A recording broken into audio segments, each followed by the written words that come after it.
Welcome, everybody, to The World is a Mess, and I just want to steampunk it. This is episode 63, May 27th, 2022. I'm your host, Steampunk Star Raisin. I'm here in North Hollywood, California, USA, and I'm here with my co-host, Daniel Berterson, in Bellwood, Ontario, Canada. How's it going, Daniel? I'm good. The first order of business, I want to talk about how I got kicked off of Salty Trekker's show for just, the guy is a jerk. He is an a-hole. I mean, he just comes off as a grumpy old man. He silences dissent. He's pro-authoritarian. I try to be polite with him, and I try to have a healthy debate with him, but he just wants an echo chamber around himself.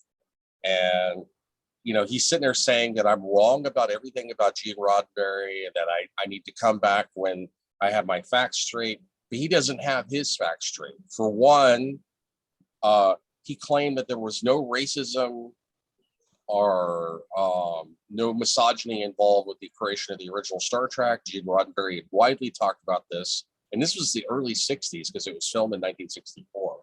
And then he also claims that China is capitalist, because I brought up the fact that the most successful government in the world is communist. Oh, he's also claiming that Gene Roddenberry was pro-communist. He also claims that, because I saw after he kicked me off, he said that, I'm incorrect. There's no reason why China is successful is because they implemented capitalism. No, they manipulate capitalism against itself. What China does is when companies like General Motors or Ford or other US companies build their factories there, they don't own the factories. They can lease land, but in China, still to this day, you cannot buy property. You cannot own property. You can only lease property from the communist government. So yeah, they do manufacturing and business, which has been widely propped up by US corporations. And then the fourth fact that Salty Trekker, I guess I should have known better if he was formerly known as anti-Trekker. He's saying that I'm advocating communism just because I stated objective fact. That's a fact that the Chinese Communist government has the largest manufacturing base in the world, and they have a larger economy than the US. And I'm not pro-authoritarian. I'm not pro-Chinese government in the sense that I feel like it should be more democracy. But for him to simply dismiss Gene Roddenberry as a communist, and he says that, well, he's essentially a communist because of the way he wrote Star Trek and the way he wrote the Federation.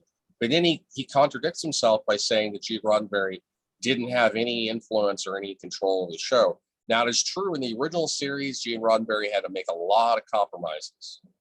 But in the first 3 seasons of Next Generation, he had total control. He fired, I can't remember the name, I'm really bad with names, but names is not important. What's important are the facts. The original writer who had created the Borg, Gene Roddenberry, had a disagreement with him and fired him. And because he wouldn't agree to certain core principles, writing principles, because what it was the original writer who created the Borg in season 2 wanted the change Next Generation where characters would have petty spats with each other. And Gene Roddenberry was like, no, I disagree with this. Characters, when you write characters for an episode, they should not have petty spats because their differences should have already been worked out by the time they joined Starfleet. And this should be like a mature adult organization. People, in the 24th century, humanity and the Federation has evolved beyond petty disagreements. And apparently this guy hasn't. He's still living in like the 20th century. He's bought all the Cold War propaganda. He's bought the Kool-Aid hook, line, and sinker with all the pro-fascist, capitalist, uber corporatist propaganda. But yeah, I mean, corporations aided and abetted China and their market dominance for manufacturing. And they also aided and abetted China. But China still owns all those factories. And so General Motors, like I talked to a guy who was a customer of mine. I'd sold him a computer many years back, and he had worked as a teacher in Shanghai, China. And I asked him, I said, what did you teach over there? Did you teach Chinese? He's like, no, I taught English. He said the executives of General Motors, I worked for General Motors, have like their own little American neighborhood in Shanghai. It's a walled community isolated from the rest of China. And he says they invest billions in this factory, and it's leased from the Chinese government, and they relinquish total ownership within 20 years. So basically, all property in China is leased. Factories that invest, it's not capitalist like a lot of people would like to think. So what these companies do is they're willing to take a loss, like General Motors is willing to take a loss, spending billions of dollars on a factory because of the short-term profits they gain and cheap labor. So I am not pro-China. I was not advocating for China, but they are the most successful economy in the world. We've got to stop buying into the propaganda of American exceptionalism. But yeah, Salty Trekker, total asshole, total jerk. I was totally polite with him. I don't have to agree with you. I can be armed with facts just like you are. And if you don't like the fact that China is the most successful economy in the world, that's fine. But to sit there in silence to me because I dared to stand up against you. And the last thing I said to him was Gene Roddenberry wasn't a communist. And I was trying to explain the reason why the neutral zone, the season finale, the last episode of season 1 is my favorite episode of Star Trek. Is it's basically a time capsule episode where you have all these wealthy people who are frozen from the 20th century. There's tension in the neutral zone because it's the first contact with Romulans in 70 years. Federation colonies and Romulan colonies have been destroyed. You would later find out it's the Borg. And so there was this big mystery tension because they hadn't seen the Romulans in 70 years. They didn't know they were going to start a new war with the Romulans, and there was a lot of tension. And then along the way, they find this cryo ship where it has these wealthy, individuals who have been cryogenically frozen. They've died of cancer or whatever, but because of 24th century technology, they were able to regenerate their tissue. And the ones that stayed frozen, they were able to resuscitate. And the episode gives you a contrast between Gene Roddenberry's idea of the Federation and the way the economies work and the way society works, and the 20th century. And you realize that 20th century thinking or contemporary thinking is so primitive compared to 24th century thinking, because like my favorite character of that episode is the investment banker. He wakes up, he's like, where's all my stocks and bonds? I mean, freaking Picard has better things to worry about. He has to worry about the Romulans. He has to worry about starting a war with the Romulans. He has to worry about Federation outposts that have been destroyed. He has this looming sense of responsibility, this tense sense of responsibility that he's got to keep the ship safe, and he's got to find out what happened and hopefully try to avoid a conflict with the Romulans. And this guy's worried about personal property. He's only worried about his stocks and bonds and his own self-interest. And the beauty of the neutral zone is it really puts Gene Roddenberry's perspective and philosophy of Star Trek crystal clear. It basically shows that, Picard has to tell him like, hey, that way of thinking, that type of economy doesn't exist anymore. In the 24th century, the driving force of mankind is the pursuit of knowledge, not the pursuit of wealth. And the Federation is not communist, and I'll tell you why. Because you can still own property. You can still own land. You can still own personal property. But there is a social safety net. Poverty, war, famine on Earth has been solved. Most of the social problems that we have been solved. We've matured as a species by the 24th century, or the Federation has matured. Humanity, in the Federation has matured as a species, and the driving force of man is the pursuit of knowledge. We waste so much money and resources on capitalism. You have the best scientists in the world working on algorithms for bank derivatives, which is a way of laundering and masking money through complex logarithms and equations and calculus equations to basically mask who owns what share of what when it comes to an investment portfolio. And we waste so much time and energy. Like, am I going to have enough money for retirement? Am I, I have to work 2 or 3 jobs because they're so greedy. They don't want to pay me enough. They don't want to pay me health care. Even if I have health insurance that paid into it, will I even have the proper health care that I need? And this is the problem with an uber capitalist society. It ends up becoming fascist. It ends up becoming authoritarian. And, that's one thing I can't stand about conservatives, because Salty Trekker, I can tell he's conservative, the way he talks and he repeats the Cold War propaganda. Yes, China is still communist. Yes, they incorporated some factories from US companies, but they are not fully capitalist. It is a hybrid system, and you still cannot own property in China. You can only lease property. But yeah, so Gene Roddenberry's episode, The Neutral Zone, if you need a simple explanation of what Gene Roddenberry's philosophy was, it's in that episode of Next Generation, The Neutral Zone, because it shows that Gene Roddenberry wanted a world where, yeah, you could still have property and possessions, but, we have a social safety net. There is no poverty or famine. We've used technologies to the max, and now we're focusing on exploration instead of just being cannibalizing each other and cutthroating each other just to make a profit. And that's the problem with most corporatocracies. In the United States is a corporatocracy as far as the government. The United States is a government ruled by corporations, is they have to have growth. And if they don't have growth, they lay people off.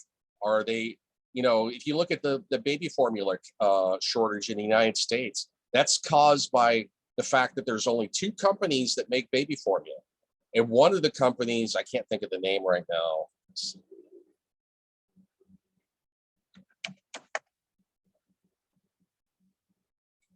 Anyway, the point is, the names are not important, but the 2 companies that make baby formula, one of them refused to clean their equipment because they wanted to save money, because they wanted to maximize corporate profits. And they spent billions of dollars in corporate buybacks. Hold on.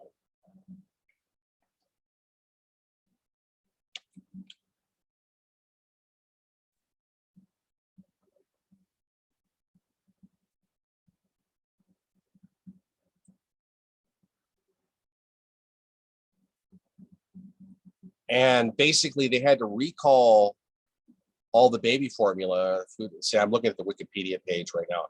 Abbott Nutrition is a fascist corporation. They spent billions of dollars in stock buybacks, which used to be illegal before Ronald Reagan deregulated a lot of corporations. All the deregulation started under Reagan, and things have just gotten worse and worse in this country since the last 40 years, since Reaganomics. Reaganomics does not work. All it does is consolidate wealth, and it encourages corruption. It encourages profit at the expense of babies. Because Abbott Nutrition, instead of cleaning their equipment, and they actually got some babies killed, and they had to recall all their baby formula. And then instead of cleaning, they decided to just shut the factory down. And so that cut off effectively 50% of the production of baby formula. And this is an example of how the pursuit of wealth, the pursuit of unfettered capitalism does not work. It does not work. It does not work in the case of Abbott Nutrition. It does not work in the case of Reaganomics. And it does not work in the way that Salty Trekker, formerly known as Anti-Trekker. But yeah, I mean, if he was originally known as Anti-Trekker, that means he's opposed to the fundamental philosophy of Star Trek. And I'm opposed to that philosophy as well. And I'm opposed, he's just a jerk. I was completely polite with him, and He just cuts me off, doesn't even allow me to finish my point of view. And but yeah, I had no idea that was gonna happen. Like I thought well, that we're all we can go have a friendly conversation about this. I don't know, just because well, me and him. you're very soft spoken, and you often don't say anything divisive. I'm very opinionated. I will be polite, but I will be firm. And for him to characterize me that I'm defending communism just because I mentioned the fact that the most successful government in the world, the most successful economy in the world is communist. The Chinese Communist Party has flaws, and it is very authoritarian. So I'm not for that system of government. I'm for a federation system of government, Gene Roddenberry federation system of government, where you have a social safety net, you're still allowed to own personal property, and you're still allowed to conduct business, but it's a side venture. It is not the main driving force, man, because we waste so much time and energy in contemporary times worried about, can I afford healthcare even though I spend tons of money on insurance? Can I afford rent because we have hyperinflation of rent? Can I afford the cost of food because companies are not adjusting wages due to inflation? And the federal minimum wage is still $7.25. Let me tell you something, man. Like, I have been to Sydney, Australia. I've seen better, where they have strong labor rights, strong unions. And did you know that in Australia, the minimum wage is $20 an hour, which if you adjust for the exchange rate is the equivalent to maybe $16 an hour. And McDonald's there hires everybody full time, and they pay everybody $20 an hour, Australian dollars. Now, when I was in Australia in 2011, the Australian federal minimum wage was $16 an hour, and the Australian dollar was actually worth slightly more than the US dollar. But they pay retirement benefits, they pay medical benefits because it's required by law. And Australian labor law is so much stronger than that of the United States that basically, if you work as a part-time employee at McDonald's 1 hour a week, they still have to pay full retirement and medical benefits. And if you're below the poverty line in Australia, they have public assistance and they have insurance, very similar to like they do in the United States. But it is far superior of a social safety net, and there is an actual labor shortage despite the fact that they have the highest wages in the world. It is higher than the United States, and Australia is not communist, and they have a lot of socialist policies, but they're not communist. So Gene Roddenberry's federation was socialist in nature, and that is a good thing. The best economies in the world, like the Scandinavian countries, European countries, have the best healthcare, have the best access to healthcare, have the least amount of poverty.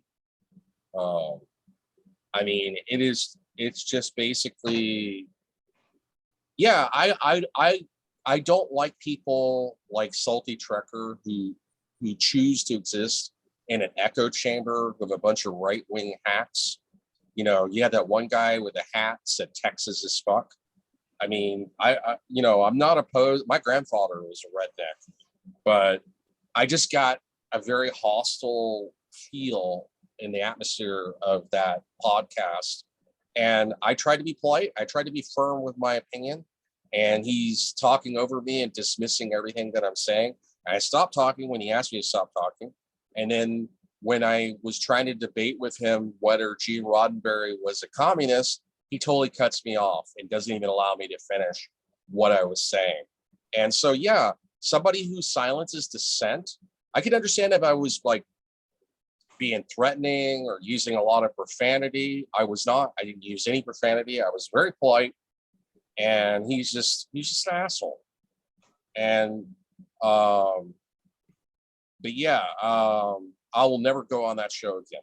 Yeah, the other show, what was the name of the other podcast? Sci-Fi Nation.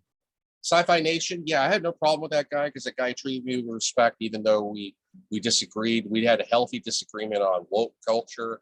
I was trying to say that woke culture was totally different today, what the word woke is such a loaded term. What it meant 10 years ago was to be fair, to be aware of injustices in the world and to be fair.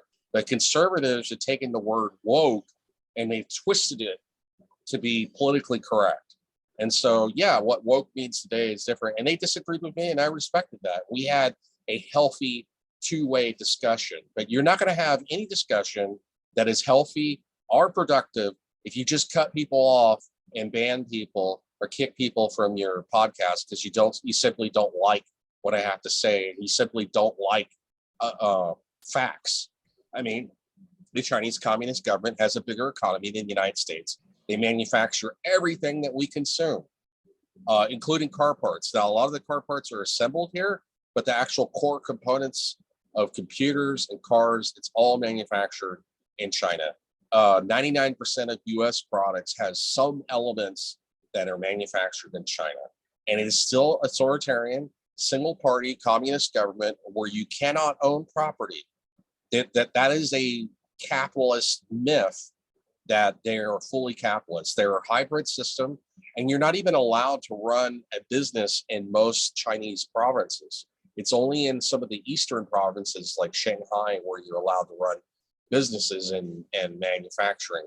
And it's still heavily regulated by the Chinese Communist government. I am not pro-China just because I stated a fact that China is the most successful economy in the world. The United States is in severe decline. You know, in 2020, we had toilet paper shortages, napkin shortages. Now we have baby formula shortages. It's in the United States. Oh, come on, stop. What? What's going on? I'm sorry. My mom is going crazy, swearing up a storm in the kitchen. Well, tell your mom that that you're doing a live stream and it's being recorded. So anyway, tell her that you're in the middle of a live stream podcast and it's being recorded. So if she makes a lot of noise, it's going to end up in the recording. Mm-hmm. Anyway, I thought you were responding to me. No, no, definitely not. So do you understand where I'm coming from, Daniel? I don't think I'm being unreasonable. I think that Gene Roddenberry's vision in the future was not unreasonable. And I hate how he contradicts himself. He says Gene Roddenberry stole everything from writers, and Gene Roddenberry never had an original idea, and he didn't really create Star Trek. But then he blames Gene Roddenberry for being a communist, saying that he introduced communist philosophies into Star Trek. And that's just simply not true. Gene Roddenberry just had a different vision of the future, and it's hard for us to comprehend because most of us are so narrow-minded that we can't think beyond the next quarter. And, that should sum it up all in one sentence, like what they said on TYT. It's easier to buy a gun than it is to buy baby formula in this country. And that sums up what's wrong with the United States, and unfettered capitalism leads to the destruction of societies. That's a quote from Carl Sagan. Carl Sagan warned us about this kind of stuff with the Demon Haunted World. Excuse me.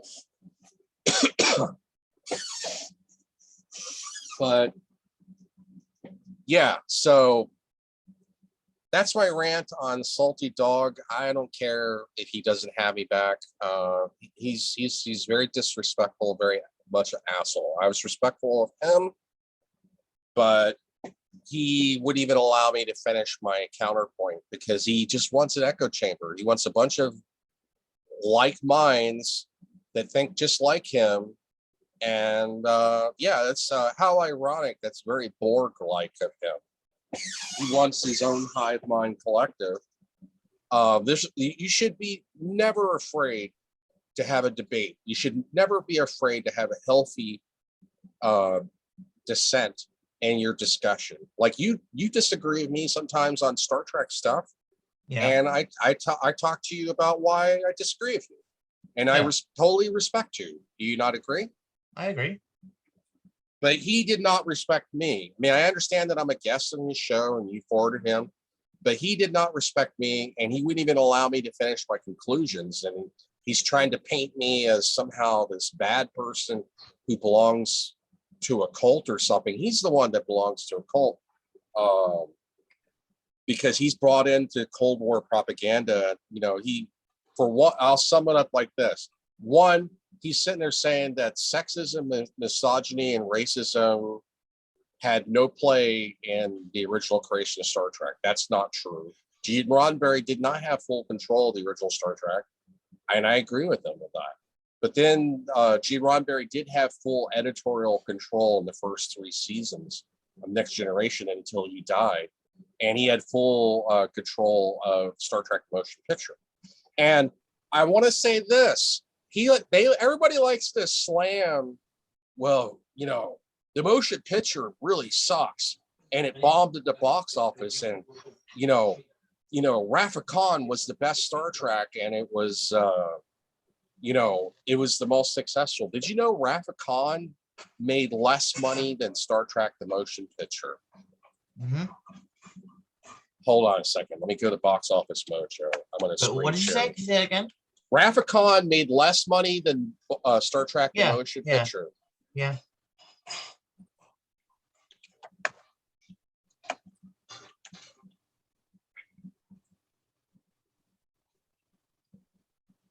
Okay.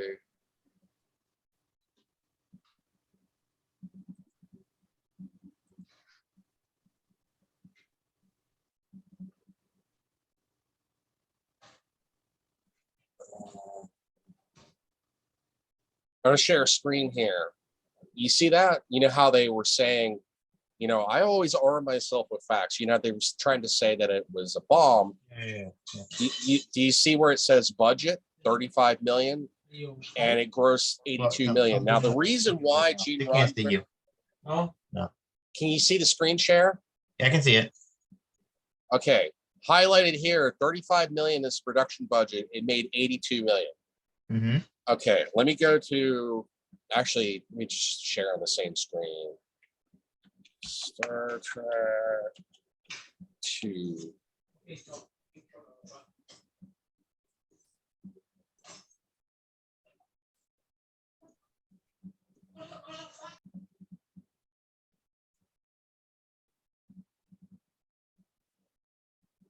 So the original Star Trek grossed 82 million. Wrath of Khan grossed 78 million. So I'm sure, because I'm going to put Salty Dog as an a-hole in the title, but and I'm sure he'll see this video. But if you look, Wrath of Khan, even though it was released 3 years later, made less money than the motion picture. So I'm not saying that it's not a good movie, but Gene Roddenberry did not like how they were militarizing Starfleet, because Gene Roddenberry would always say that Starfleet was not a military organization. It was a civilian organization with military rank. And Wrath of Khan made profit because the budget was lower. Wrath of Khan was only $11 million budget as opposed to 35 million. Wrath of Khan grossed 78,912,963. And so there's this common myth about, there's the Gene Roddenberry fans who hate that, like me, who love Star Trek and love Gene Roddenberry, and then there are the Star Trek fans who hate Gene Roddenberry. And I can tell that Salty Trekker, formerly known as Anti-Trekker, hates Gene Roddenberry with a passion. And what he's saying is incorrect. Saying that Star Trek the motion picture bombed, that's not true. It made money. It just didn't make as much money as Star Wars. And that's why they were hoping that this would make $400 million like Star Wars did in its opening year. It didn't. It only made 82 million, but it still made a profit. Now, Wrath of Khan was a critical success, but it made $4 million less than Star Trek the motion picture, despite being released 3 years later. So if you adjust for inflation, it made even less money if you adjust for inflation. Now, it's also widely considered more of success because the budget was only 11 million as opposed to 35 million. So even though it made less money, the budget was less. But I like Star Trek the motion picture. I think it was sometimes a little bit too atmospheric, and there were some scenes where the pacing was a little bit too slow, but it was a special effects marvel. And it's very atmospheric. Gene Roddenberry was trying to place you in the 23rd century, in the future, what it was like to be on a starship, to let you breathe it in, to let you take it in. And the concept of V'ger was beautiful. I love the concept of like how Leia her body was deleted, but her personality persevered because her memories, her personality were copied over by V'ger into that probe, which was in the body form of Leia. And I just think that it had beautiful intellectual sci-fi concepts. And I think the Star Trek fandom agrees. Most Star Trek fans like Star Trek for its intellectual content. Now, I would argue that the Captain Pike episode, The Cage, was still a wagon train to the stars, but it was with an intellectual undertone. They did not like the intellectual undertones. So yeah, they in very rare cases, they allow you to do a second pilot. And he did a second pilot that was more dumbed down. He couldn't bring back Jeffrey Hunter because Jeffrey Hunter was involved in a movie at the time. And then sadly, Jeffrey Hunter would die in a freak accident in 1969 involving Hollywood special effects. He ended up dying from a concussion, an untreated injury to his head. But yeah, so for, I'm so sick of this narrative that somehow Wrath of Khan was a good movie. I'm going to say it was a good movie. It was a very entertaining movie, but it was more of an action movie than it was a science fiction movie. It was just, Khan versus Kurt, Khan bad guy. And yes, it was a good movie. And most Star Trek fans view that as their favorite movie, but it was not more successful than Gene Roddenberry's Star Trek: The Motion But you know Picture. what? I would say the majority of Star Trek fans are still a small niche audience. And They are. of, It's not enough to really do a big blockbuster movie. Yeah, but because the majority of fans want sci-fi action. That's just the way it is. That's the nature of humanity. They want sci-fi action. They like Star Wars or look at how much money MCU makes now, right? So yeah, I mean, so I objected, but I would have brought these facts up, but they silenced dissent. They don't want anybody. I know. That's the problem. And it's, if I was being, using profanity, or if I was being threatening, I could totally understand being kicked off there. But because you didn't like what I had to say, you didn't like what I had to say about the fact that China has the most successful economy in the world, which is true. You may not like their government, and it doesn't necessarily mean that I'm advocating for their government. And the other thing is they're trying to say that Star Trek: The Motion Picture was a bomb. It bombed at the box office, but Wrath of Khan did so much better. No, it didn't. Wrath of Khan made $4 million less than Star Trek: The Motion Picture. Now, it costs less because it only costs $11 million, where Star Trek: The Motion Picture costs $35 million. But I'm still looking for the Blu-ray 4K version of Star Trek: The Motion Picture, because the version of Star Trek: The Motion Picture on Bflix, because I recently rewatched Star Trek: The Motion Picture, is the version from 2001. And the reason why I know that is because in the 2022 Blu-ray edition, I've already, on Trek Culture, I already saw a review of the 2022. He said that it was beautiful. They ironed out the special effects. They did proper color correction. There's a scene where Spock is on Vulcan and he's looking up and into like the sun, and it's bright, and he's covering his eyes. And then in the original version of Star Trek: The Motion Picture, it was just a star sky. It was a night sky, and it made no sense that Spock would be cowering from the light when it's at night. And so in the 2022 version of the director's cut 4K Blu-ray edition released in 2022, they fixed that, and they did some color correction, and they updated a lot of the special effects in the scene, and they ironed out the movie. And the host of Trek Culture said that finally Star Trek: The Motion Picture feels like a finished product, because the original Star Trek: The Motion Picture was rushed. They didn't even do proper color correction because they had run out of time in order to release the film. So they released an incomplete version, and it has now been completed. So I think I found a copy of it on Amazon, but I'm worried that it may be the 2001 version. And the problem is it all lists the date as 1979, because that's when the movie was originally filmed and originally released. And I need to do more research to make sure that I don't buy the wrong Blu-ray version, because I want the 2022 version of Star Trek the Motion Picture, not the 2001 version. Anyway, are you still there? Daniel?